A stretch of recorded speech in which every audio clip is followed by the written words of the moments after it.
use explicit violence in your writings? It's what I do, is one answer. I write horror fiction. There is a kind of curiosity that we have as human beings about our life processes. One of our last life processes is death. It's a legitimate subject for curiosity. We shouldn't be ashamed that the macabre or the morbid exercises some fascination upon us. I tell it like it is. If it's there in my mind's eye, I put it on the page. And that seems to me to be a legitimate way to write. Welcome everyone to the Written and Read podcast. That is the Horror Reader and Writers podcast. We are bringing you this week a very special KillerCon edition of the podcast. And we'll give you some more details about that right after we do our normal introductions, just in case anyone is new to the show. My name is Aaron Beauregard. I'm a Splatterpunk Award losing author, and I have books such as Son of the Slob, The Slob. I got a book called Beyond Reform coming out that I'm really excited about with John Athan and Jasper Bark. And we are also joined by Daniel Volpe. Hey everyone, Daniel J. Volpe. I am a second place winner of the KillerCon Gross Out Fest, Gross Out competition. Great time. We'll talk about that later on. I have books out, Billy Silver, Awakened in Blood, Talia, and my newest book from D&T Publishing, A Gift of Death. And Roland Bursey Jr. Hey everybody, Roland Bursey Jr., author of Unbortion, winner of the 2020 American Fiction Awards, and finalist in the 2019 International Fiction Awards. Also author of Payback as a Witch, Pre-Thanksgiving Stress Disorder, and got two more coming out, which are going to be in some collections pretty soon. Hell yeah, more Roland Bursey. Always more Roland. But you don't adjust your dial. Your screen may look a little different this week. That's okay. That's expected. Carver Pike, the fourth pillar of our perverse union, is going to be absent for this episode. Don't worry, guys. He's okay. He's doing fine. But he just needed to step away to take care of some stuff. And, life comes first. So we're just supporting him in that, I think in the transparency of Written and Read, I think we should tell everyone what's going on with Carver. They were out of hair products. Talk about his sex change. They were out of hair products. He's been using bull semen in his hair, and he ran out. So he's out in the hills of West Virginia getting a fresh milking of bull semen for his hair. So Carver, we wish you luck with all your milking. And I hope that bull doesn't kick you in the head this time, because you're pretty, but if you get kicked in the face by a bull, it's not going to look good. You're going to look like Aaron. That's no way to live. That's no way to live, guys. No. Horrible. But so it's going to be a little different because we wanted to drop this episode first. We actually recorded one other episode previously that is going to be about book cover design and everything, and Carver was with us for that. We thought, being the mathematical geniuses that we are and calendar wizards, we thought that was going to come out first prior to KillerCon, but you'll notice when we talk on that episode that we're acting like KillerCon's coming up, so that's just our own idiocy. Before we go too far, what has Carver got coming out? Oh, yeah. That was supposed to be you, Aaron. That was me. You guys can't be trusting me with this shit. I don't give a fuck about Carver. See that? No, I was listening to all that bull semen. I was getting a little too amped up. I'm sorry. But, Carver's got The Maddening coming out, which is available for pre-order on Amazon now. He did a reading from it, which we're going to talk about a little later on the podcast, and tell you, our thoughts on it. I think it's a no-brainer, especially if you love the Diablo Snuff stuff that he's put out. This is the culmination, and it's a girthy story that will surely satisfy your depraved appetites. How was that, guys? Carver, Was that her? Carver's all about the girth, and Girth since birth. Yeah, he loves it. Girth, and depth. So he won't only hit the bottom, but he'll stretch the walls of his book. So I think you guys need to check it out. Check out all his stuff, Diablo Snuff series, his Parasitic Headlight story. He loves that. He loves that. Yeah. That's his baby. I don't think anything could survive on his hair with the amounts of semen from the bovine semen that are in his hair, but whatever. The lice seem to like it. Yeah. Carver, we miss you, though. We miss you, Carver. We miss you. I'll say it too, even though I don't mean it. No. We miss you, buddy. But, all right. So, yeah. So you're going to get the next episode, on our bi-weekly schedule is going to be fucking, about the covers, and Carver will be on that one. But we record in block, so the episode after that, Carver will not be on. But don't worry, we plan on doing something special for Halloween around here on the Written in Red podcast, and Carver will most certainly be back for that celebration. All right, is that good, guys? Do you think we can? That was professional. Very professional. All right, cool. Well, let's go ahead and get on into. Before we get into the KillerCon stuff, right? We're gonna kind of dive into that, give you guys, let you guys know what it's like to attend the KillerCon and what it is. If any of you authors out there or aspiring authors are not aware of it, or even just readers too, it's kind of a cool thing for readers, I think, too. But first, as we always do, we're gonna do our author spotlight, and this week we have Regina Watts. Nun Massacre. Pretty cool book, if you take a look here. I'm just about finished with it, but I've definitely read enough of it to speak to it at this point. And what it is, if anyone, I don't know if you can see that, but I'll be putting a picture up. It's by Puppet Combo, so that's kind of important because video game fans may know that online, this Puppet Combo company sort of puts out these vintage video games, but in modern times, they're kind of producing throwback games that look like something you might have played on like PlayStation 1 or 2, with the pixelated graphics. And she has another book, Babysitter Bloodbath, that's also, this is the second of that Puppet Combo series. And so a lot of them are just like creepy slashers and stuff. And you may want to check those games out if you're a fan of horror video gaming and you kind of like that retro vibe. But what Regina's done is she's sort of taken the loose theme of that and built her own complete story around it. So it's not going to be exactly like the game if you have played the games. She's got a unique set of characters in here, and let me tell you, if you like slashers, this is definitely the book for you.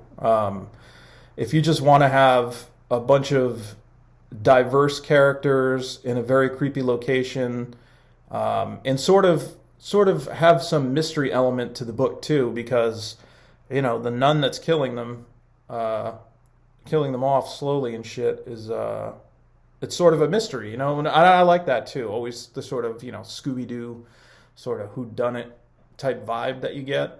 And I can say that just the gore scenes that I've read so far are just awesome. I don't want to give anything away, but some of the kills are really cool, really inventive, and the characters are interesting and distinct. And the atmosphere is also really good in the book. I know we've talked about kind of environment and setting being another character. I think that could go for this book as well, because it's sort of, they're going into this old abandoned, I think it's like a Catholic school, if I remember correctly. And it's just dope. I mean, I really enjoyed it. I don't want to give too much away, but I would say Nun Massacre, definitely worth scooping up a copy. And also check out the games. But what do you guys know about, let's talk a little bit about Regina. What do you guys know about Regina and what she's put out. All right. I'll start because I just want to say Regina's fucking awesome. I've read a few of her things, her Dottie shorts that she does, which are amazing. They're horror, but they're kind of erotic horror. They are just funny. She has a very, very relaxed way of writing. But I owe a lot to Regina, and I definitely thank her because she actually got me on my very first podcast, which she does with Jeremy Maddox, The Quiet Place, which is I believe it's only on YouTube, and it's a live show every Sunday night they do. There's a couple other great hosts on there. Ben, that was in the Gross Out contest with you, on there too. Ben Arzate, I don't want to fuck his name up, but I just did it anyway. But he's always a cool dude. He's super active on a lot of the pages. I read, actually, Roland, you would probably like this. Regina has an erotic fantasy series called Bloom and Dark, which I actually have a copy of. And it's like 350 pages of just elves fucking each other. So, but like, super fucking. Actually, you know what? I'm gonna go grab that copy real quick so everybody can see these titties on this cover. I was just looking on her page. It looks like she has one called Dottie for You. Yep. That looks badass. The cover is amazing. It's almost like that old school creepy cartoonish Yeah. crumb covers almost. I love that cover. I think it's awesome. Yeah. And I'll say that I also think she's super cool. And like you, Daniel, I was on that show, and every interaction I've had with her has always been awesome. Just a true professional and a good person. Always very very supportive of the various community, both erotica and horror. Obviously we are more horror oriented, but yeah. I'm going to show this stuff. It's highly erotic. Oh, heck yeah. Damn, yeah. If the elves look like that, I'll see why they're fucking. Yeah, the whole book. I wish I could read you a passage, but we might get banned from fucking, YouTube if I start reading some of this stuff. But, oh, nice. Now, she's really cool. She's a fucking workhorse, too, because that woman puts out books. I feel like every other day she's like, oh, I finished this. It's 100,000 words. I finished this. It's 200,000 words. And she's just a machine. She does some, I think she had some of her Dottie stuff up on Godless for a while. So if you want to go check her stuff out, I think she's still up there. She's got some cool short horror stuff up there. And, just reach out to her. She's cool as shit. Actually, I think this Bloom and Dark that I have from her is a signed copy. And, super cool. And she's got TikTok now, so you guys have crossed over to the dark side with us and are on TikTok. Check her shit out there, too. Nice. Yeah. So, have you had any interactions with her, Roland, or not yet? I haven't, actually. I just sent her a friend request. So, I love the one I just told you about, Dottie for You. That cover is sick. And just by the cover alone, I want to check it out. So, unfortunately, I haven't, but I'm looking forward to maybe checking out some of her stuff. And getting to know her virtually if she responds back to me. Oh, I'm sure she will. Yeah, no, she's cool though, dude. And then if you end up reading Nun Massacre and you guys like it, she has the sort of the Dottie stuff, which is Daniel. That's also like horror and like some erotic, right? Yeah. So Dottie, I read some of it. It's like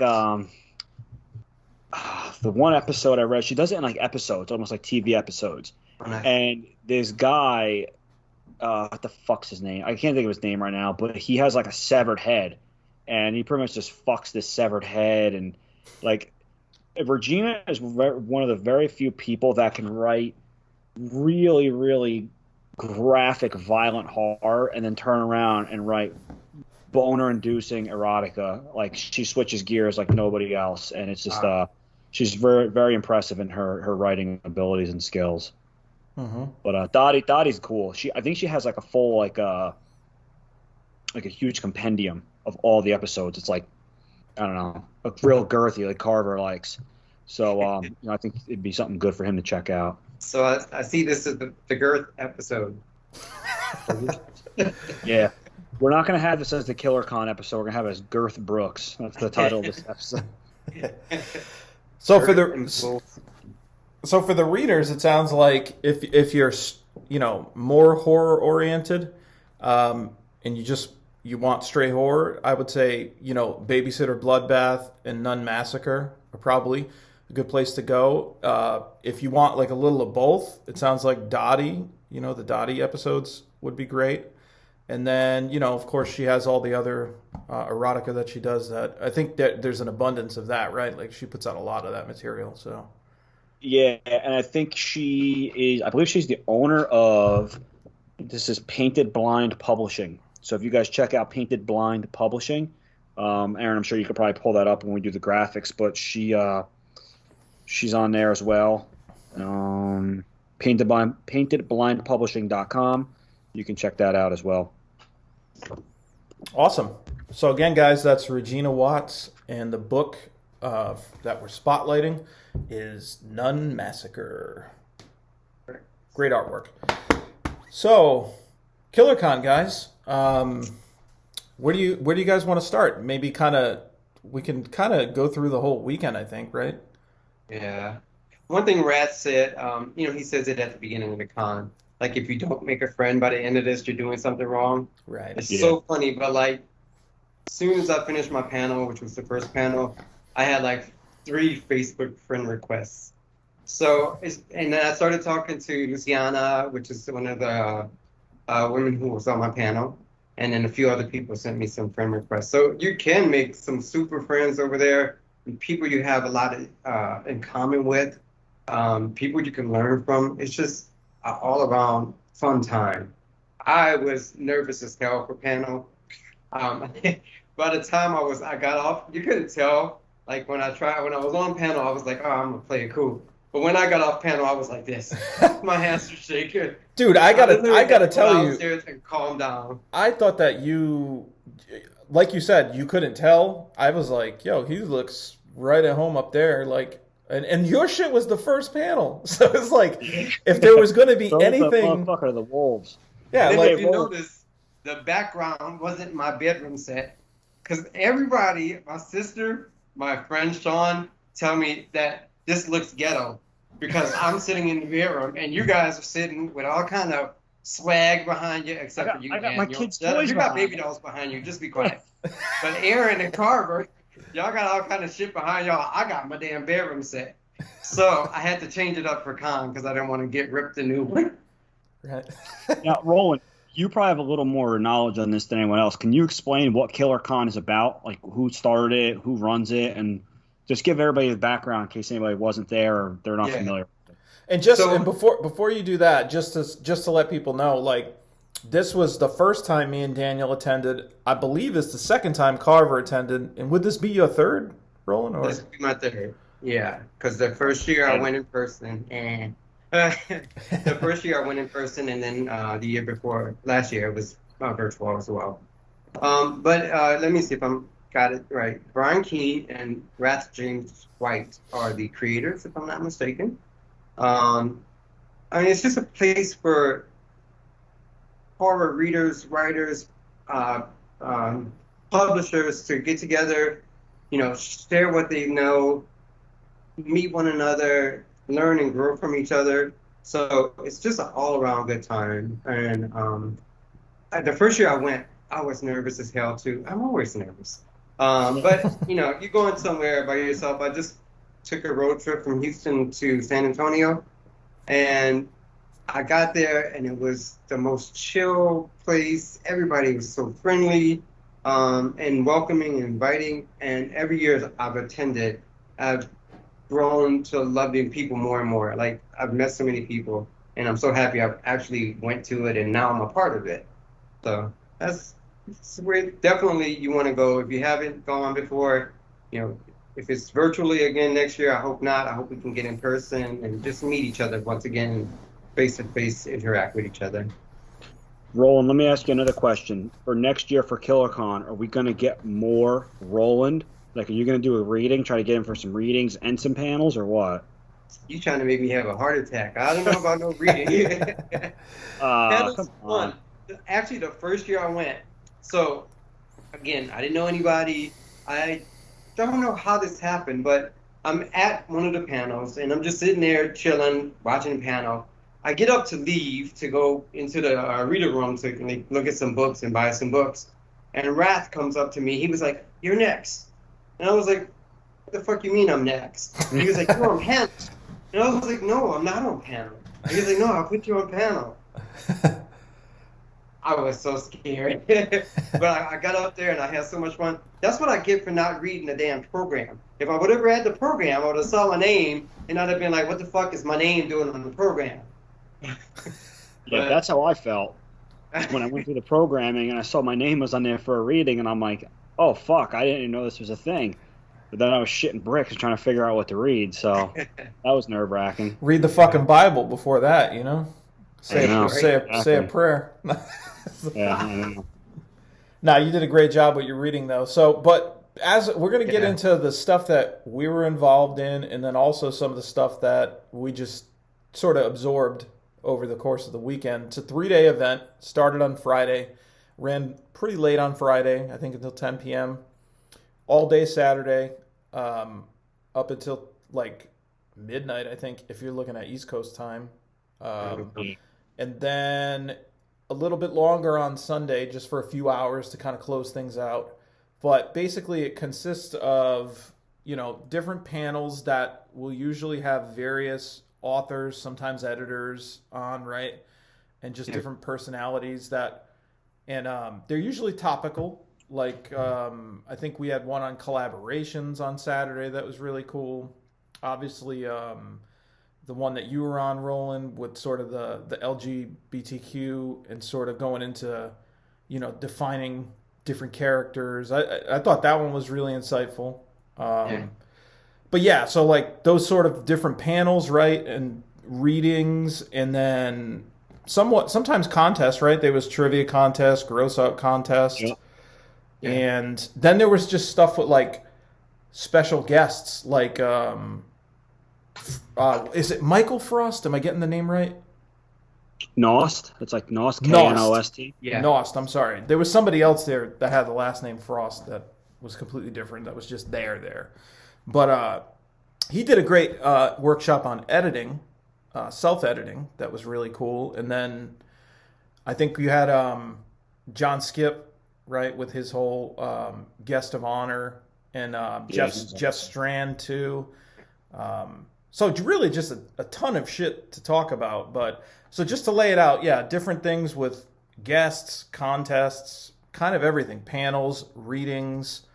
And it was all virtual this year, as Roland stated, so that made it probably a little bit different. What are the differences that you would say, Roland, from the virtual one that you witnessed this year to the in-person? Is it a lot? Was it a lot different, or? Yeah, not really. I mean, aside from actually, no. I mean, they follow the same programming that they did when I went in person. You know, they had the same thing, readings. They had the gross out contest. It was just all in person. So they did a good job. Considering how much they had to put together, it ran so smooth. Like, one thing flowed into the next without any problem. So it was nice. I had a good time. Yeah, John did a good job with that. He ran the whole weekend, it seemed like, and that must have been a lot of pressure. Dude. Yeah, definitely shouts out to John Baltusberger for that, because he emceed the whole thing, and that dude was on top of it. You know, even when you were in like for lack of a better term, like the lobby, like waiting for the next event to start, he would get on and say, like, you know, 5 minutes to the next reader, 5 minutes to the next panel, and have like almost like a countdown. He was on top of muting people and unmuting people because, as we'll get into it, I did two things on there, so he was very quick with it.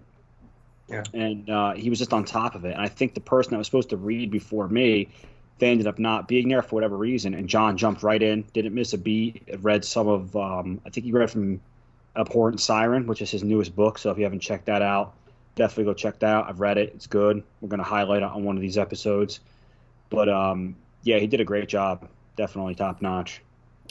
Cool. So now that we got an idea of that, I'm thinking, Roland, maybe we can get into talking about your panel for a little bit, if that's cool? Yeah, definitely. So mine was how marginalized people are, are portrayed in writing. LGBTQ characters to characters with disabilities, POC, people of color, So that's pretty much what my panel was about.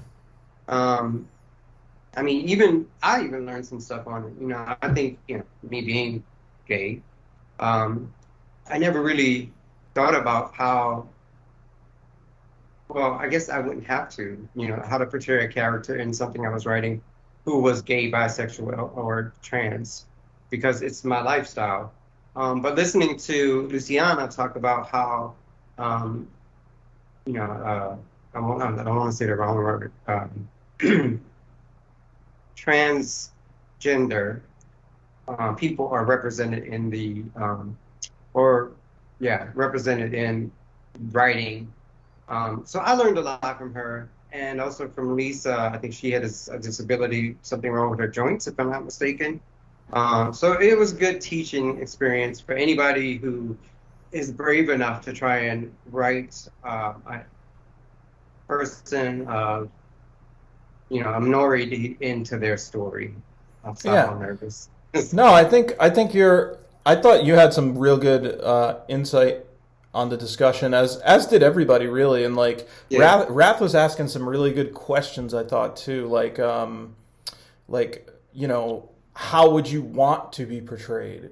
You know, like kind of just, you know, and then we got to hear different people expand on that, and what pisses you off. Not, he didn't say pisses you off, but you know what I mean, like what sort of stuff aggravates you of the stereotypes, you know, and like and so that was pretty insightful. And I thought one of the things that you all were talking about on that panel too that stuck out to me was like having the subtleties in characters. Like if you're writing a racist character, for example, right? Oh yeah. And it's one thing if he's just yelling the N-word, or just, you know, the sort of the obvious cliche racism things. But I think, and I don't know if I'm not trying to misquote him, but it was something along this lines that Wrath said, like, instead of doing like a subtlety, like, oh, it's okay for men to kiss, but not in public. You know what I mean? Mm-hmm. Which is just like something that you would probably hear more than those sort of extreme slurs just being belted out.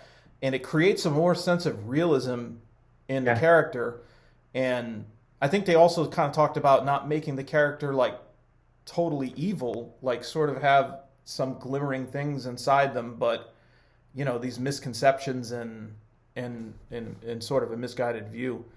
So I thought that's something, you know, being more like subtle with it can make it more realistic for sure. And I think the advice that was given could actually, you know, make people or writers brave enough to maybe try to write a minority character. I don't know if it's minority. I guess it is minority character into their story without fear of, you know, without just the fear that comes with that of trying to of offending somebody or, you know, pissing somebody off because of the way you write it. But maybe now with some of the knowledge that was given during that panel, more writers will be bolder and decide to write a character like that into their story. Well, for me, I unfortunately wasn't able to see the panel, but in my book, Awaken in Blood, I do have a homosexual, you know, male partners, and I'm not gay, and I tried to write them in a way that I didn't want it to be stereotypical. Like I wanted them to seem like just normal guys, and I tried to make it in a way that wasn't, you know, like Aaron said, like I didn't want to make it so over the top where you're like, all right, this is fucking hokey and comical. Yeah. You know, so with the racist character, and I do have a racist character in there as well, and so I did kind of want to try that with a male couple, and you know that book's gotten some decent reviews, and I've yet to hear anything from the community about it being negatively portrayed. So I'd like to think that I did a good job, but again, it was one of those things where I didn't really know. It was just I wanted to try it. I wanted to write that kind of those, you know, that relationship into a book because it fit the narrative of my story. And again, I haven't heard anything negative, so I hope I did a good job with it. Just curious, but did you do, and not trying to put you on the spot either, but did you do any kind of research into it prior to writing your character, or did you just say, I'm gonna write it from my heart, and that's how it came from. Honestly, I kind of wrote it as if they were just a heterosexual couple and they were just two men. And pretty much they had the short and sweet of their relationship was they were two men in their mid to late 40s that had an adopted son that was heterosexual, and they were happy about that because they wanted grandkids and the whole 9 yards. And one wanted to retire and one wanted to keep working. And I pretty much just wrote it thinking of a heterosexual couple, and I just made it two men. So I don't feel like I had to write them any different because they're not different. They're just two people that are in a relationship. I like that. Yeah. No, I think, but that's a great question, Roland, because that was something that was brought up on the panel, right? Research and like interviewing people. And it doesn't necessarily have to be even around that topic. It could just be in general. Like it could be you're doing a story about a fireman. You know what I mean? Mm-hmm. Just research and writing in general is sometimes, overlooked because we have everything at our fingertips. But I tend to notice that a lot of my stories where it is like directly drawn from my experiences with someone that I know that actually did that shit tend to kind of hit closer even than the ones that you would just sort of pull up research on. What do you think? Nice. I'm sure it does, because it's probably, you have it, like you said, it's coming from a place you're familiar with. So you write it easier. And yes, that's what I'm trying to say. Sorry. No, you don't have to be sorry. It's like, it is easier because it's the whole write what you know thing, right? It's like, you said it makes sense, you know. But that was the other thing that Wrath said at one point. It was like, write what you know, but know more shit. You know what I mean? Like start learning more shit. That way you know it, and then you sort of expand the radius that you can reach to. You know, which is cool. Yeah, I will say that for certain things that I'm not familiar with, I have done a lot of research on. Like I have a book coming out and I have a story coming out, and some of the characters are predominantly Jewish, and I was raised Catholic, and I really know nothing about Judaism. So I had to really take some time to research certain phrases in Hebrew to make sure I was getting the culture right, to make sure I was getting some of the foods right. So it did take some research, and that stuff I couldn't make up or I couldn't fictionalize it because I really wasn't sure. So I did have to do some research, and some of it obviously was, made up. But it did take me some time to sit down and look into certain aspects of the religion. Nice. And that was another panel, like when he started talking about religion and how you write it into your was on that. Yeah, so that was a good panel because so I guess let's talk about the religion one. Carver's not here, so we can kind of talk about it on his behalf. But they had some really cool shit on that one. Like, again, Wrath was asking very good questions, thought-provoking questions that were like,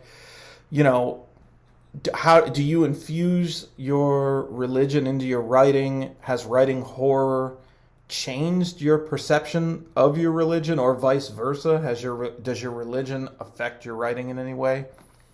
All very interesting questions, and I think whether or not it does could be good or bad depending on the circumstance, I guess, right? Yeah. Hey Daniel, with your book that you had to do the research on the Jewish, did you ever think, or do you think, like, there's just so much to any religion or any, any topic out there, especially religion, that the research you was doing could possibly be, I won't say wrong, but just skewed? Yeah, because there's so much information out there. So in the novel that I did, that's coming out, actually it's coming out on my birthday, that book was... What's your birthday again? October 30th. I'm not going to tell you what year it is, Roland, because you were probably 40 when I was born. Oh, no, Daniel, hold on. My headset cut out. When's your birthday again? It doesn't matter when your birthday is. I'll flip this fucking table. Oh, sorry. Go ahead. Anyway, can we get back to the conversation, Aaron? Fucking child. Sorry. Sorry. I still love you. I still love you. Happy birthday, boy. Anyway, but No, so the book didn't. It had to do with the religion, but it was a lot of the sections were set during the Holocaust. So I had to do a lot of research on the Holocaust itself, and then I had to look at some of the Jewish ceremonies and some of the like Hebrew with the words and stuff like that, and what was it, Yiddish? I think the language is Yiddish. So some of that stuff, but I didn't really get too much into the religious stuff because, like you said, Roland, there's different sects of everything, of Judaism, Christianity, Islam. There's a lot of different things. So I didn't want to get too crazy because I don't know that much. And even with the research, like you said, you can still get things wrong. So I kind of gave like a vague outline of it, but nothing too crazy. But it's like you also don't want to. It's good that you go somewhat light on it because it's like you're not giving an education class on the religion. You're just trying to highlight the subtleties that might alter that character and how they act. You know what I mean? Without info dumping, to use a hated term. But yeah, people are reading it for it's a fiction story, and they're reading it to be entertained. They're not reading it to get a lesson on religion. So I didn't try to beat up the religious thing. I wanted you to know the religion, how it played into the story, because obviously it's during the Holocaust, so there's a reason why they're there. So that was pretty much where I went with that. And religious horror is some of the most terrifying. Not that your book is religious horror. I know there's religion involved in it. Yeah. And that's the thing. Carver doesn't really write religious horror either, but despite being somewhat religious. But for whatever reason, I'm not even super religious myself. Like, I sort of just believe in like a higher being of some sort. And I believe that I don't know what the fuck is going on. That's basically my religion. It's accurate. But, right, it applies to more than just religion too, I think. But yeah. But I think for whatever reason, when I see that stuff on the screen, that's the scary stuff to me. Like Hereditary, Exorcist. Yeah. Carrie. Look at Carrie. I mean, Carrie was, a pivotal movie. It was a really excellent novel. And that book, I mean, the reason why Carrie White was the way she was is because of her mother. I mean, her mother fucked her up, putting her in that closet and beating her and screaming at her, and just the mental anguish. If her mother wasn't such a zealot where she was so crazy about it, that book could have been completely different. She could have been banging Tommy at the prom, having a great time. Instead, she was fucking slaughtering everyone. So, damn. Let that be a lesson, Yeah. But so okay, we had the religion panel, so that was really cool. Carver did a great job on that. And then obviously we talked about your panel role, and Daniel had a reading of the first chapter of Gift of Death. Is that right? Yeah. Carver had a reading also on the first day too. We'll talk about that. Yes, Carver's reading of The Maddening. Obviously, I think Carver has some pent-up issues against me.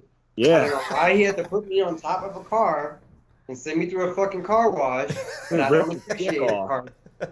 Bastard. He was ripping your like balls and cock off and your face, everything. He ripped everything off. All the spicy bits. I have a sneaking suspicion that he's not missing because of the bullcum shortage of 2021. I believe that he's writing bonus description details of tearing Roland Bursey Jr. and his asshole in different directions. So that's just speculation, though. I'll leave it, I think he's mad because maybe Roland took all his bull semen to keep him youthful, and that's what he uses on his face.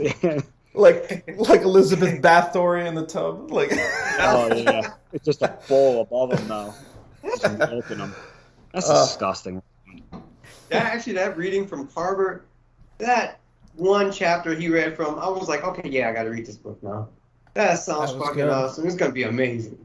What was even more badass about that reading was the fact that I think it was during that reading was it Brian Keene? Was that during the reading when Brian Keene put something in the chat about Carver's books?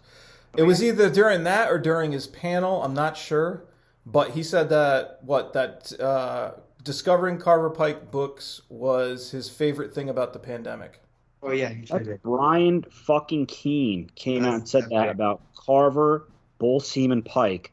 That discovering his books, it was one of the highlights of the pandemic for him. So if that's not more of a a plug for Carver, then I don't know what is. Well, listen though, right? And that should be a lesson to aspiring authors or authors in general, right? That like he might have never known that Brian felt that way about his work if he didn't go out and take a step out and say, "Yeah, I'm going to do a reading. Yeah, I'm going to do a panel."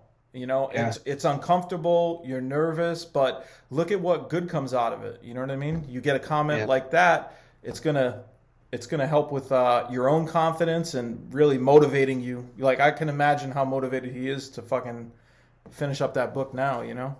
Yeah, right. Absolutely. I think just the overwhelming support for everyone, during that, like Roland, you said after you finished the panel, you had people reaching out to you.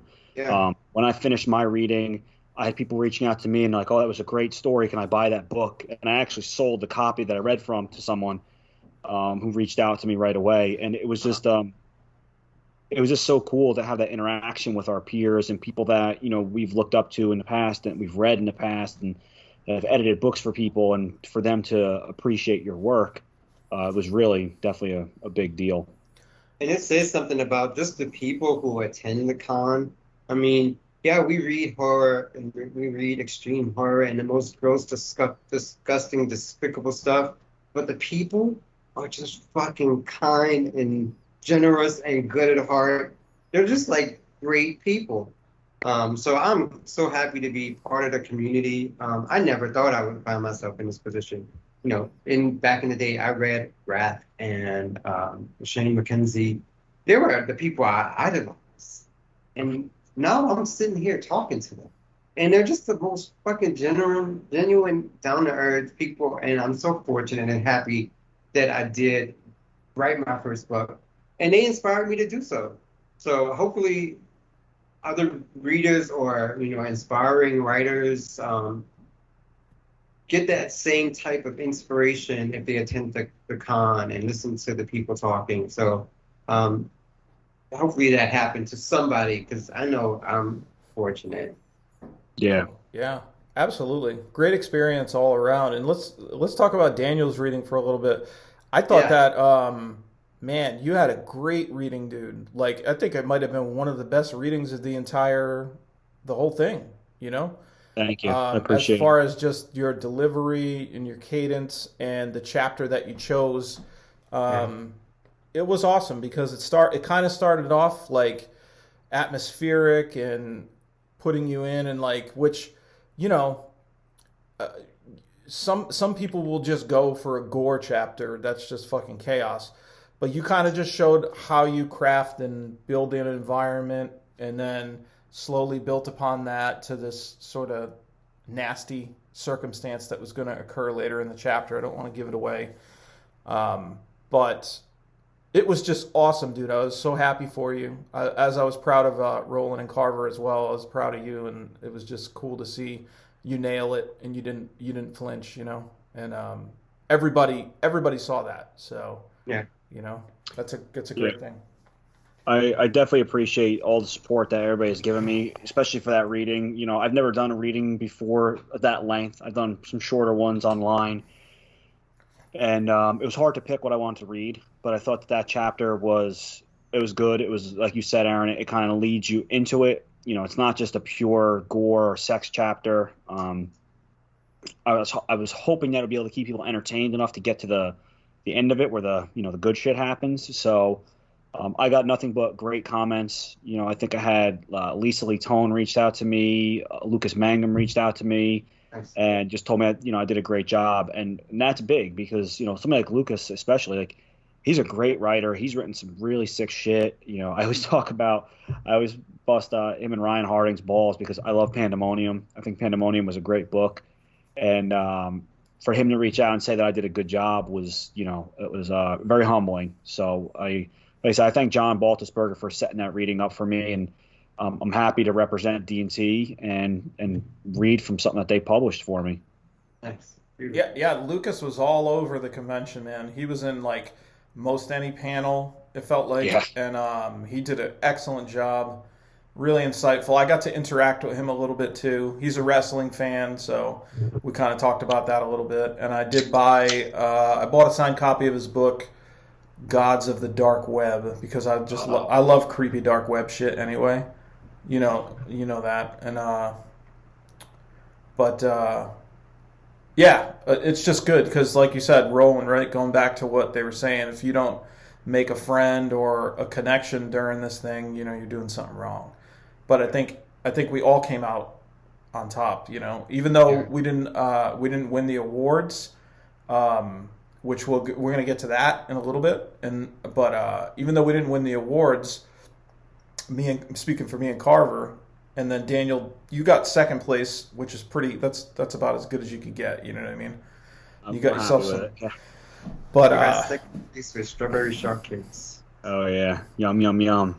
But it's not all about that. But I guess, do you guys want to talk about the awards a little bit now, or do you think there's anything else we should hit on before we talk about that? Oh yeah, I gotta say one thing. This is not perfect. Lucas Mangum. I don't really know him that well. I've seen him and talked to him. I haven't really talked to him before. His smile is fucking infectious. I don't know if you noticed that. He just smiles so much. Yeah, I love it. So true. Yeah, he's such a cool dude too. Like, I've never met the guy.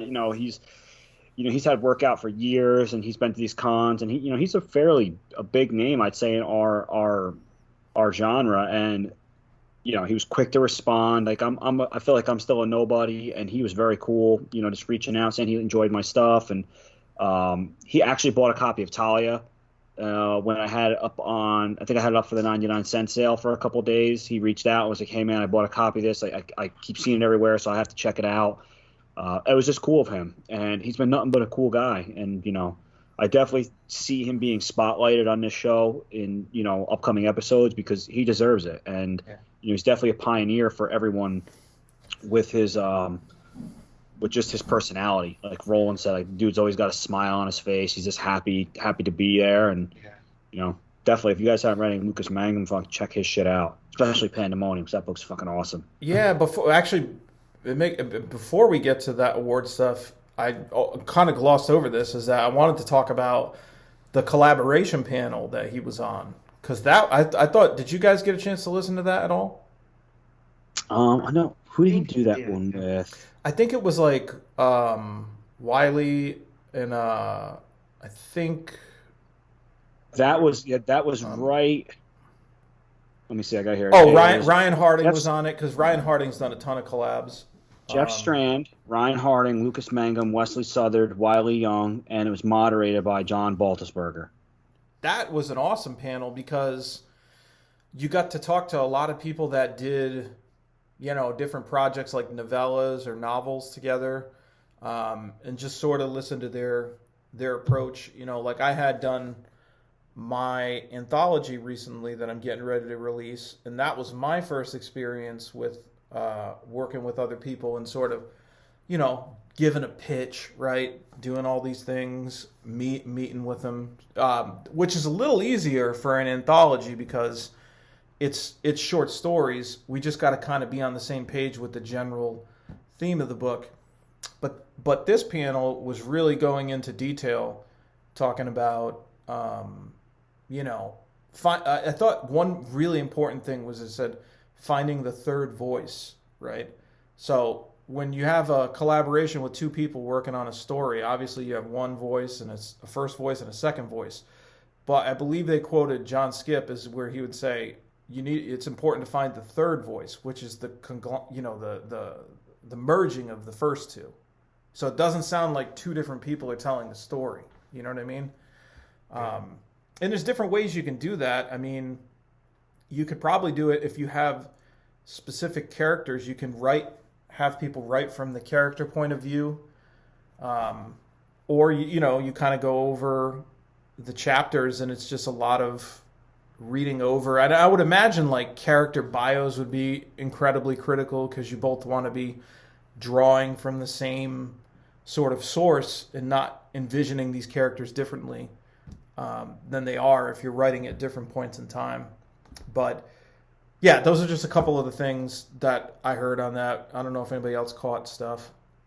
I didn't get that panel.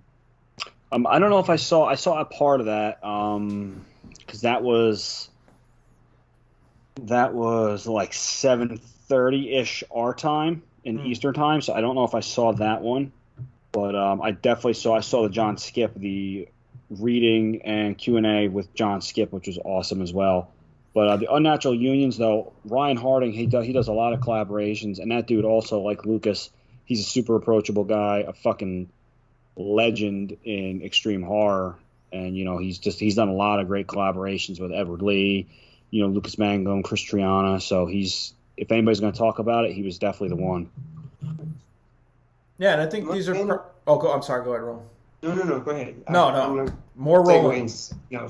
You can say. More Roland. Oh no, I was just going to say that these topics are topics that we'll most likely be broaching on Written in Red after we finish our self-publishing arc.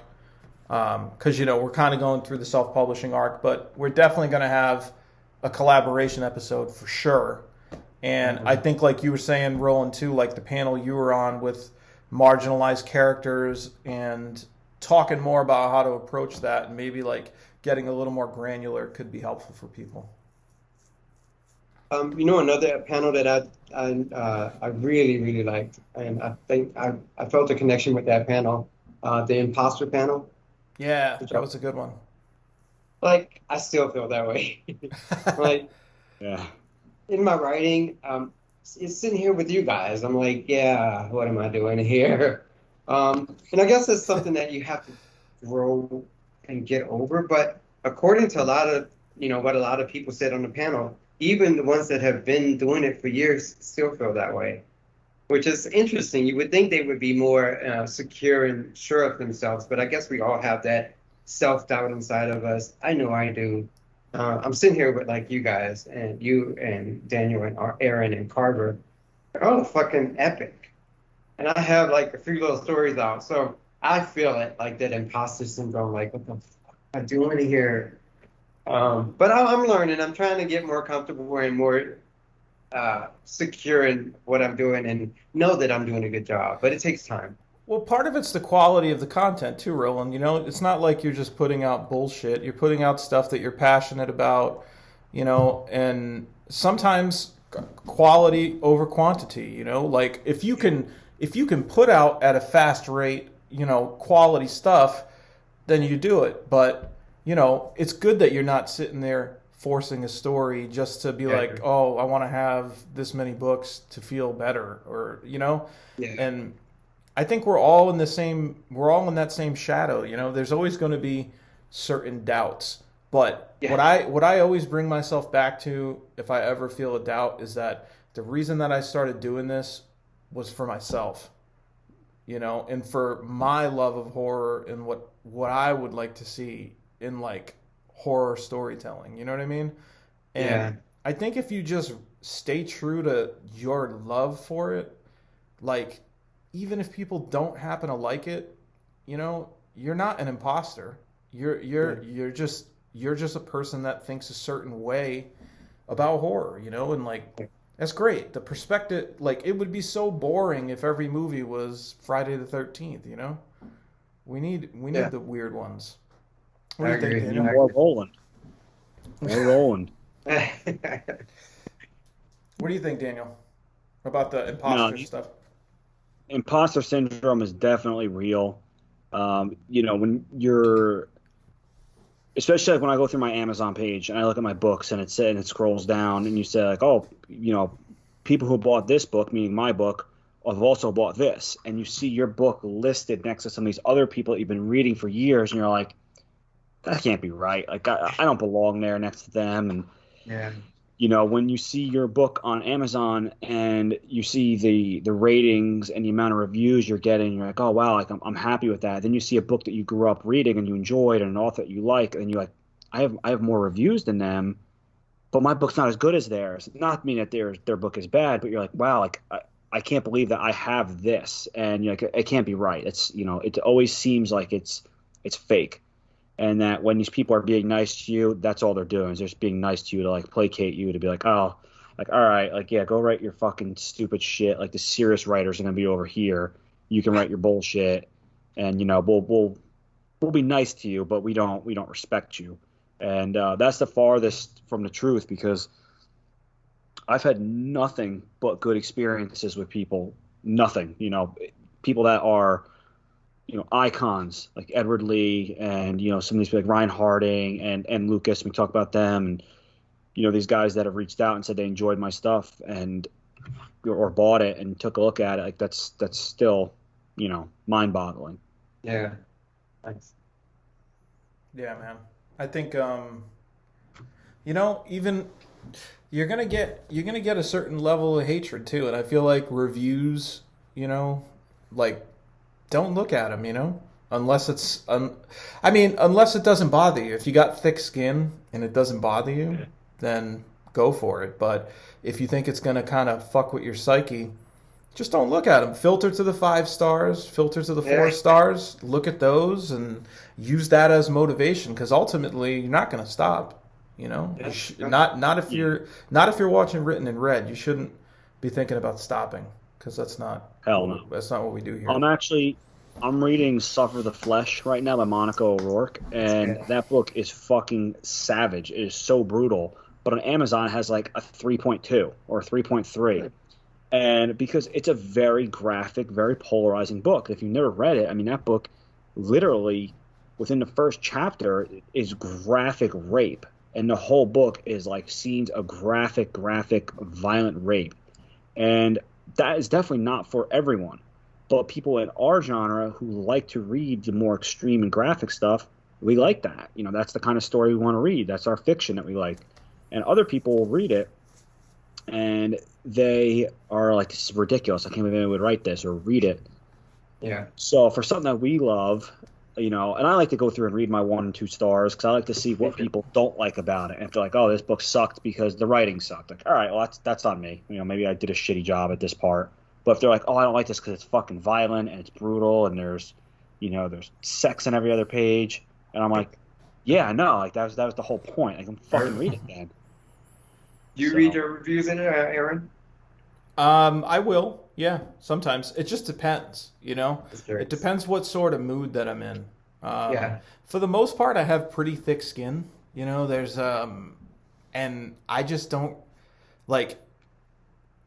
I don't give a fuck about the hate. I've always been sort of an outsider, I feel, in some different ways, even outside of writing, just in other parts of life. So it's like I was never supposed to make stuff that everybody was going to be like, oh yeah, this is, the sun shines today, and it's, I just never thought, I never envisioned that.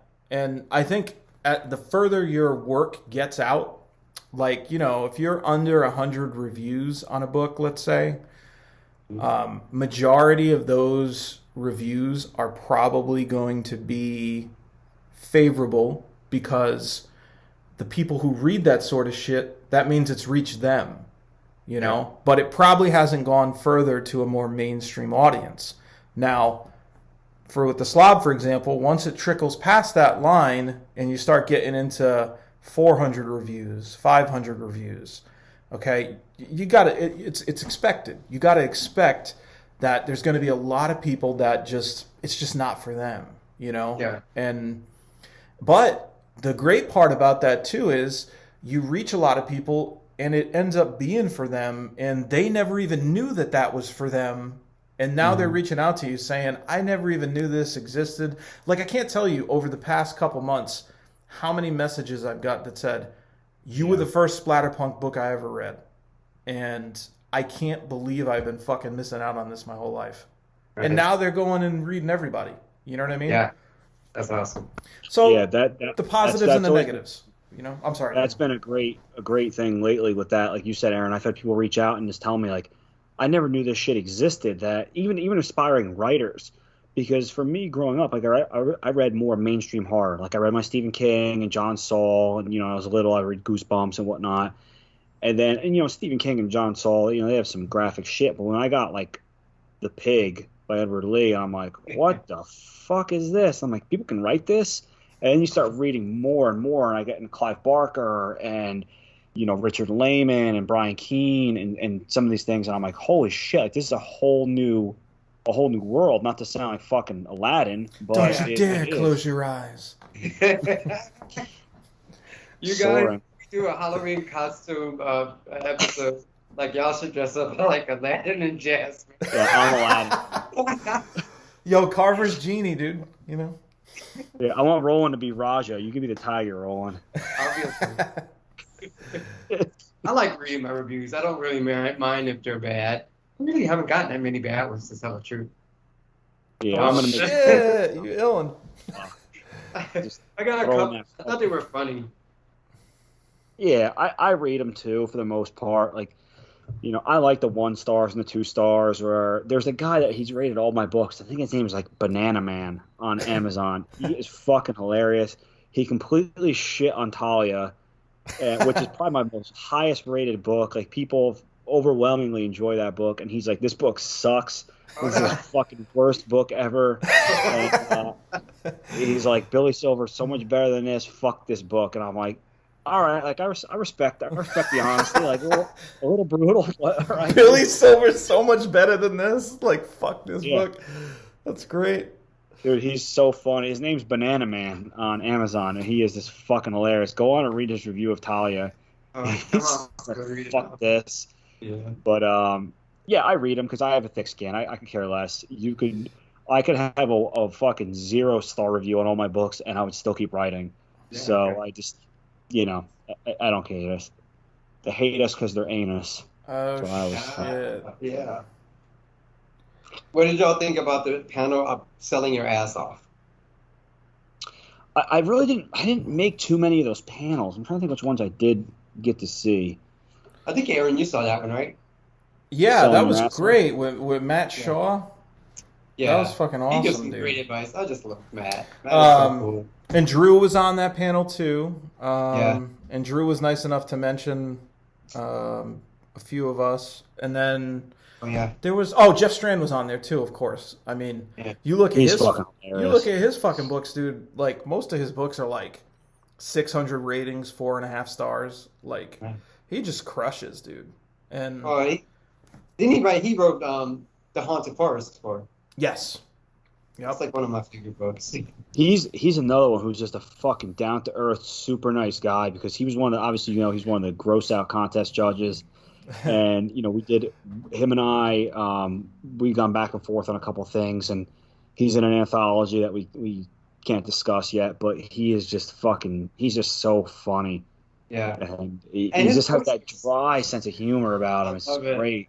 Yeah, he's very Yeah. witty. He's very witty too. It was funny because when You they ever were see- when they introducing us on the gross out contest, and I just said something about having he had all his books behind him during the Oh, yeah. contest, and so like Jeff Burke was like ragging on him and shit for like shameless self promotion. And then when they went to me, I was like, I don't have any books, but I do have Dishonest Meat Hook. And then he said something like yeah, you don't have like a link, you can't put a link to a meat hook though, you know, like, or, Yeah. Dude, he's funny. you ever see, I don't know if it was at the fucking Cubs game, the thumbs down guy, he's just like this, or maybe it was the Yankees game, he's just like this in the outfield. Like, I feel like that's Jeff Strand, where he's just like, fuck you. Like, he's just so like stoic and just a nice guy to talk to. He had a great reading too. His reading was fucking awesome. Yeah, I heard his too. The Yeah, selling one was really good though, because they really talked a lot about is a newsletter worth it? Etsy, what Matt Shaw's doing on Etsy. What Drew's doing with Godless. Just some good topics. Like for anyone who didn't go and was curious about it, like, you can see the gamut of topics that we've sort of broached, and there are probably a lot of burning questions that you guys have while listening to this show. So if you really want, to get a lot of your questions answered in like a sort of massive dump of info with all like these different brilliant minds in writing, that's sort of the event for it. You know what I mean? Yeah. Like, you'll just get a little bit of everything, and as a result, you'll come out more refined. I mean, I was taking notes at certain points. I found myself, and I was like, I wasn't thinking I was going to be doing this, but I was, and just because I was hearing things that you know, I hadn't thought of, and Yeah. just good stuff. Yeah, definitely. It's definitely worth the $10 for admission. And at I gotta see. I think I gotta remember the fucking website real quick. Hold on 1 second. I'm gonna get it right now. Fast Custom Shirts. They made these awesome, sweet KillerCon t-shirts, which they still have up. So if you haven't gotten one yet, they're like $15. They're good material. Joe Garcia, he was a sponsor of the Gross Out contest. FastCustomShirts.com, I believe. Let me just double check, so I don't want to fuck that up. Yeah, I have one too, but I threw up on mine, so I had to wash Yeah, it. no. You were sick or drunk? None of your goddamn business. Yeah. You're drinking fucking Carver's Secret Hair Serum. Oh, I didn't know it was coming. FastCustomShirts.com. They made these awesome KillerCon t-shirts, so if you want to be one of the cool kids and get one, they still have them on there. I was on there yesterday. Go on there. They're definitely worth the money. They're not even that expensive. Probably fucking cheaper than a shirt you get in Walmart, but it's a really cool KillerCon t-shirt, so go on there and check it out. Speaking of Walmart, let's talk about the Gross Out contest for a moment. We did have one competitor who attempted to read his Gross Out story from an aisle in Walmart. That was fucking epic. Legendary. Epic. Who was that? Pete, right? Was it Pete? No, not Pete. No, it wasn't. Chris. Yeah. I didn't know he was here in Houston. He lives here in Houston. Oh, really? Yeah. Oh, are you friends with him? That was the first time I'd seen him. No, that was the first time I'd seen him. But then when I looked at his Facebook profile, I saw he was here. I just want to find out what Walmart he went to, so I can go read, like just be in the essence in the environment. It was what was it? Booger McDoodle. I can't remember. He posted it on Facebook now. Fucking character name was genius, dude. Was it hard for you to host, or not host, but like be a judge on the panel? Or? No, I think actually it was really easy because we didn't really have to do any talking aside from just sort of the brief introduction. But I thought it was pretty obvious, what the standouts were, Yeah. So I agree. Everybody did there were some other real good ones that used different props and stuff, and that was cool.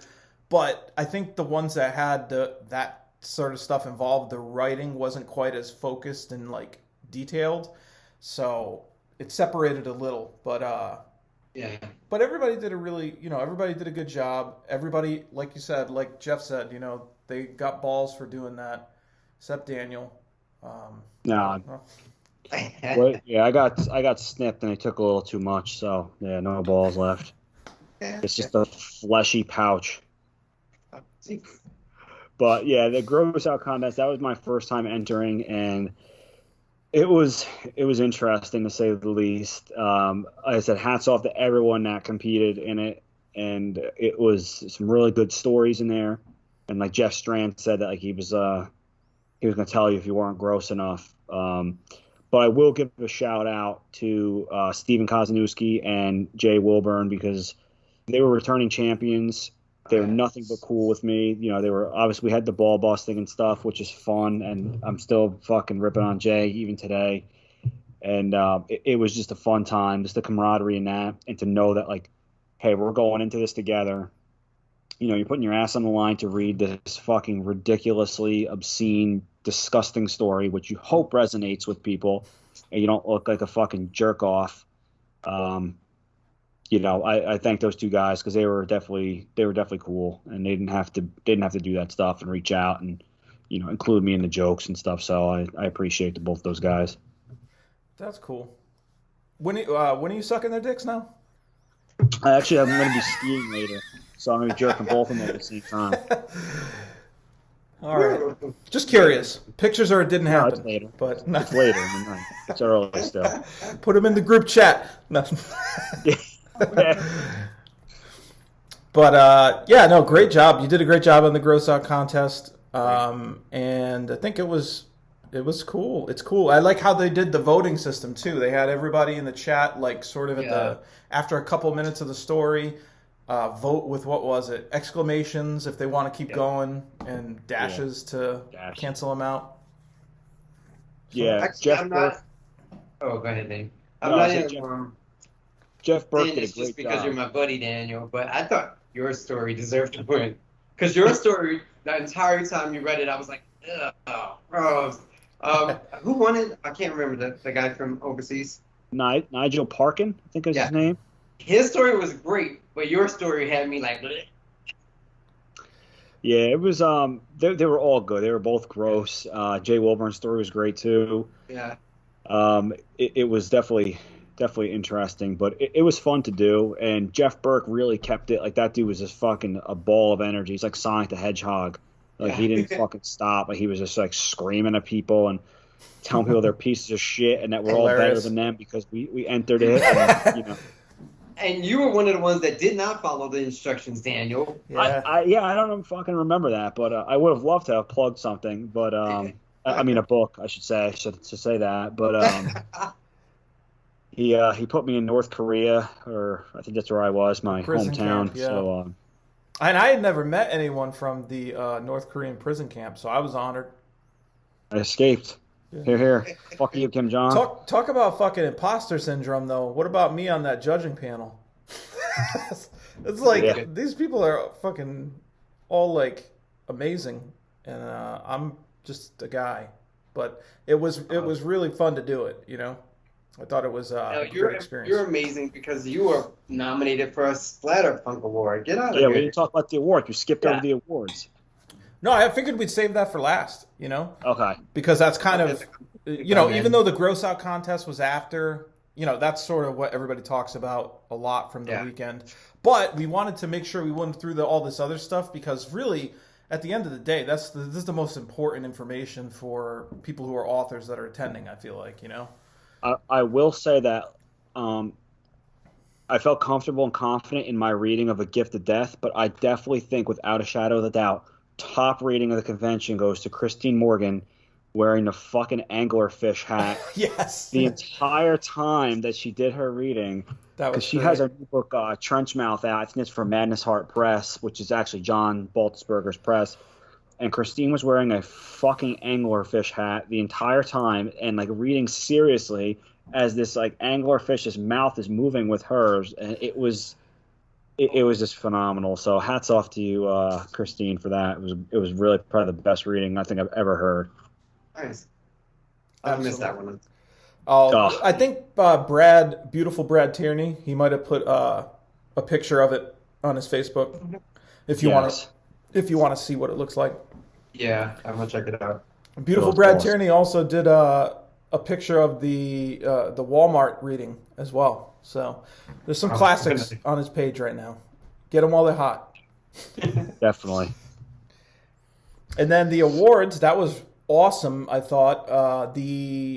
Especially the John Skip stuff and the history of the Splatterpunk Awards. So, you know, a lot of us, you know, weren't even super familiar, I think, with the history. I'm speaking for myself probably, and, you know, I don't know if I'll speak for myself. I wasn't completely familiar with, like, the detailed history that Mr. Keene and Wrath, you know, went over regarding the Splatterpunks and just sort of, like, John Skip's and all his contributions. And it was just an incredible piece. And then they kind of had, like, a video package with all different people that were, you know, really associated with him over time and close friends and peers. And it was just awesome. What did you guys think of that? That was nice. It was amazing. I'm sure he felt so honored to, you know, have so many people come up and do videos of themselves, you know, telling them how his writing influenced them. So it was a great part of the KillerCon. Yeah, that dedication video. I mean, I'm not. You know, I haven't read a lot of his stuff, but I know a lot of it, and it was just great to see that you know how our community, and I feel comfortable in saying it's our community. Yeah. You know how we reached out, how everybody reached out to him, and just you know, I think that's important.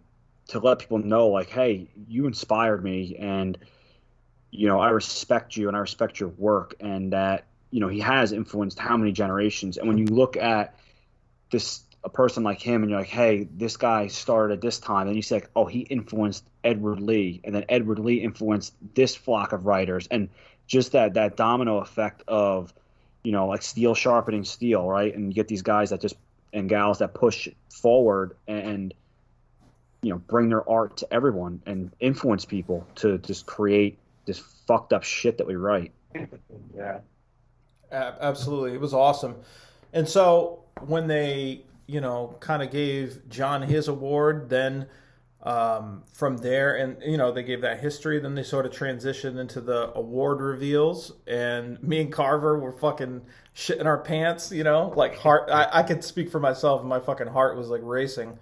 I was almost relieved that I didn't win, that I didn't win, because I was like, fuck, man, I almost, like, what am I supposed to say, And, like, the first couple awards that got won, nobody was there to, like, speak to them, or the first one. So I was like, damn, I'm hoping to see an example of, like, what the fuck you're kind of supposed to say. Like, I had a couple bullet points, but I didn't really know what the norm of that sort of thing is.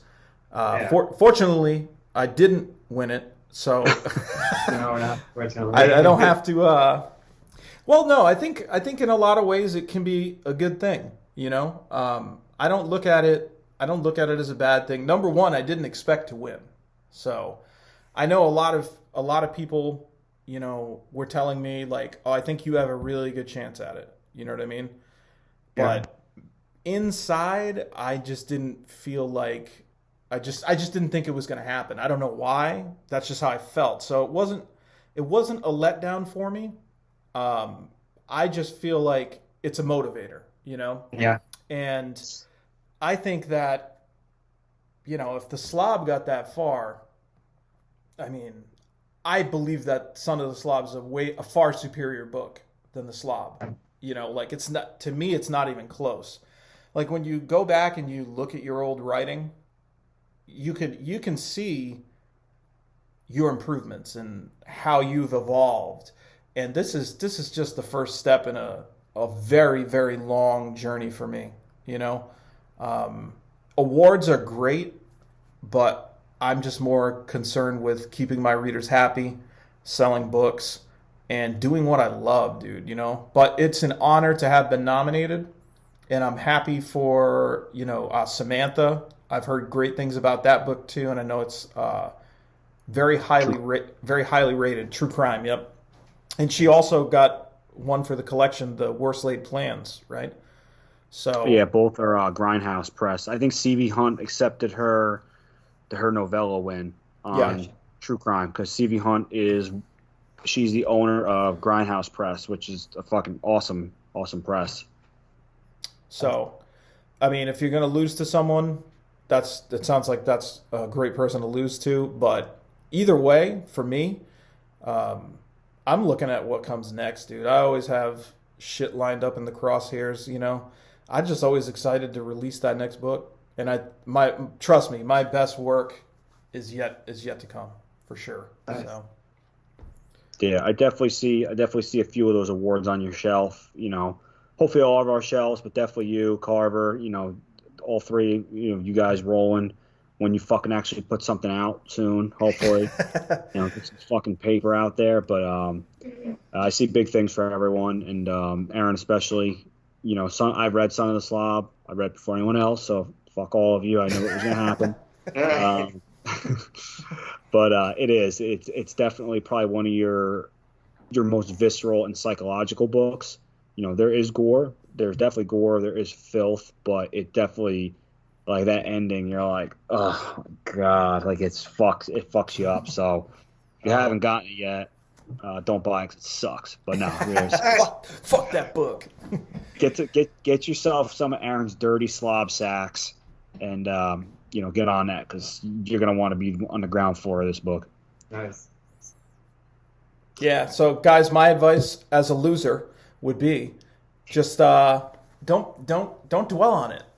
When it was over for me, it was over just like that, dude. And on to the next thing. I came downstairs to tell my wife with a smile on my face, dude. You know what I mean? Yeah. Because that's what it is, man. You know, you just got to be honored for as far as you made it, and just know that shit should be a building block, not a doorstop. You know what I mean? Yeah. That's a big statement right there. But just for anything, like, you know, for the gross out contest, I went to that thinking like I have 9 other competitors I have to go against, and these are all writers that are trying to fucking gross people out. And you know, I didn't win, but it was one of those things. I'm like, all right, I know what to do next time. And like Aaron said, like if you dwell on any kind of what you feel as a defeat, it's not a defeat. You know, like Jeff Burke said, we're better than you because we did it. You know, we stepped up and we did it. And Aaron and Carver, same thing. Like they got nominated by their peers, by their readers, as one of the top books in our field of the year. Like that's huge just to be in that group. When you think about the sheer number of books that have come out, and the fact that they were in there is a fucking win. So hats off to you and Carver, Bull Seaman Pike. I'm Absolutely. sure he's going to Thanks, love man. this new name. He's gonna fucking hate me after this one. He's going to come back like, what the fuck you guys talking about? Well, that's pretty much it. I wish we could, and I think when Carver comes back, we'll remember to kind of talk to him and ask him his experience. If not, maybe the listeners can go ahead and remind Carver via the mailbag, written in red podcast at gmail.com, to recant his experience of that time, just in case we forget, because, you know, there is weeks in between here. So hopefully we remember. But no matter what, the weekend will be very memorable. I'm proud that we all got to contribute in some way, and we've all grown as writers because of that, for sure, I think. And that knowledge, that's part of it. You got to be willing to continue to learn, and that's a great event to do it at, because you're going to get to peek inside some of the brightest minds in our genre. So that's KillerCon, guys. Anything else that you guys want to say? No. No. Part of it. I had a great time for my virtual convention, and I'm looking forward to going to the New Jersey Horror Con, because by the time this comes out, it should be pretty close, Aaron. We're gonna be on our way. Yeah, it should be like the following week. So if you guys want to see us in New Jersey, it's New Jersey Horror and Film. Yeah, it's the New Jersey Horror and Film Festival, I think, and it's the New Jersey Horror Convention. I think that's what it is. It's at the Showboat Casino in Atlantic City, New Jersey. Aaron and I will be there in the flesh, partially nude, September 3rd to September 5th. We got fucking bookmarks to give away. We got plenty of books to sell. I have packs. I have a special fanny pack shirt combo that I will be wearing for the convention. It's going to smell like a hobo's ass by the end of it, 'cause it's going to be covered in beer and sweat and Aaron's fucking gray pubes, but it's going to be awesome. So yeah, New Jersey Horror Con coming out September 3rd. You can meet your heroes, and then you can come see Aaron and I when you're done with that, and we'll be happy to sign some shit for you. Right. You meet your heroes, and you purchase from your zeros. Yes, exactly. We're trying to feed our children here. Feed them to Roland Bursey Jr. All right. Yeah, baby. Just feed them spaghetti. All right, well, we got a couple minutes left, Daniel, so we want to do the reader recognition, right? Yeah. So our reader recognition for the day is none other than Scott R. Axelrod. This dude is awesome. He is a huge supporter of indie horror. Not only is he a supporter, but he throws up some really classy, well-written reviews. I'm actually on his Facebook page right now, and it seems like he has started up a Fiverr proofreading and editing service as well. So if you guys are in need of an editor or anything like that, and you want to reach out to him to maybe get a price quote or something like that, or just talk to him, it's SR Axelrod, and that's on Fiverr. So Scott has been nothing but cool with, I mean, I've had plenty of interactions. I'm sure you guys have as well. He's read a bunch of my books. He's left me some really great insight, private messages and stuff of what he liked. He's just a great reader and a great guy all around. So, Scott, thank you, dude. I appreciate you. And what do you guys have to say about Mr. Scott there? Oh, Scott is incredible. Scott has read and reviewed every single one of my books. He is also a writer. That's why I would recommend his editing services. At least give him a go. He's just starting out, but he's been doing that shit his whole life. I believe he's written for like newspapers, stuff like that. And just an incredible guy. He really is passionate about that horror shit, man. Like he's excited every time. And like you said, like the reviews, they're like thought-provoking reviews, and it's not just like, oh, hey, this was cool. You know what I mean? He really thinks about the stories and gives his opinion on it. And he's just a good dude, He's family man. I've talked to him personally a few times, and more than a few times. And just an enjoyable human being, man. Definitely someone that deserves the recognition. Aaron, he left an amazing review for Son of the Slob on Goodreads. I'm looking at it now, and it's just, it's like a page and a half, and he just has. It's just very well thought out. It doesn't give spoilers away. It just really hits on a couple key points to kind of get the reader enticed to read it. So he definitely is a wordsmith, we'll say, especially when it comes to his reviews. So, Scott, you're the fucking man, dude. We appreciate you. Yeah, we'll post his editing services in the podcast discussion room on Facebook in case anybody needs to take a look. I'm sure he'd be willing to take in that work. Yeah. Roland, anything? Scott? I don't know him, unfortunately, but I'm always looking for the next editor. We talked about that in the past, so I'm gonna check him out on Fiverr. Yeah, I don't think you can go wrong with this guy. Like I said, he's honest, he's good, and definitely have to check out his work, see how he is as an editor. If his editing is as nearly as good as his reviews, I'm sure he'll be just fine. Nice. Okay, awesome. Hell yeah, Scott. Thanks, man. You're the shit, dude. And that pretty much wraps up our episode of KillerCon. We hope you enjoyed this sort of veer off from our self-publishing platform. But we're going to be getting right back on track with the don't judge a book by its cover, and but really judge a book by its cover episode that we recorded a few weeks back, which is going to be released 2 weeks from this episode. And then, how will you sell your hell? We're going to be getting into it after that in the following episode, with really going into talking about distribution, merchandise, selling signed copies, everything, dude. Shipping, all that stuff, all that fun stuff. And it's a really important episode, and because it's critical when you're making that decision of how you're going to get that product into people's hands. But I guess we're going to sign off here. Again, I'm Aaron Beauregard. You can find my shit on Amazon. You can feel free to reach out to me on social media. I did agree to do an exclusive story for the Godless, 31 Days of Godless in October. Yes. I have a couple things on Godless, but I wanted to do something to contribute over there because I can see they're really, working hard at uplifting the horror community, and so I'm going to have an exclusive piece over there in October. What about you, Daniel? Daniel J. Volpe.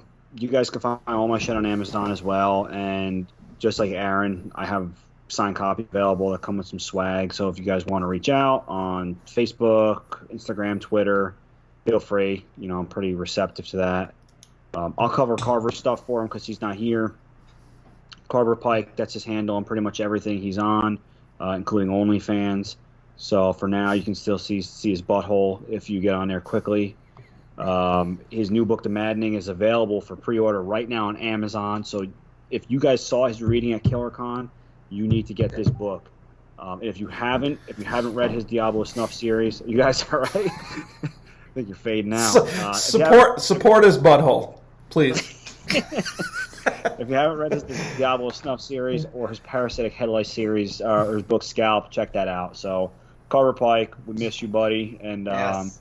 we hope you get all the bull semen you're after, and we hopefully Bring me see you some. on the next episode. Roll and play us out, please. Roland Versity Jr. You can find me on Amazon, my website, rolandversityjr.com.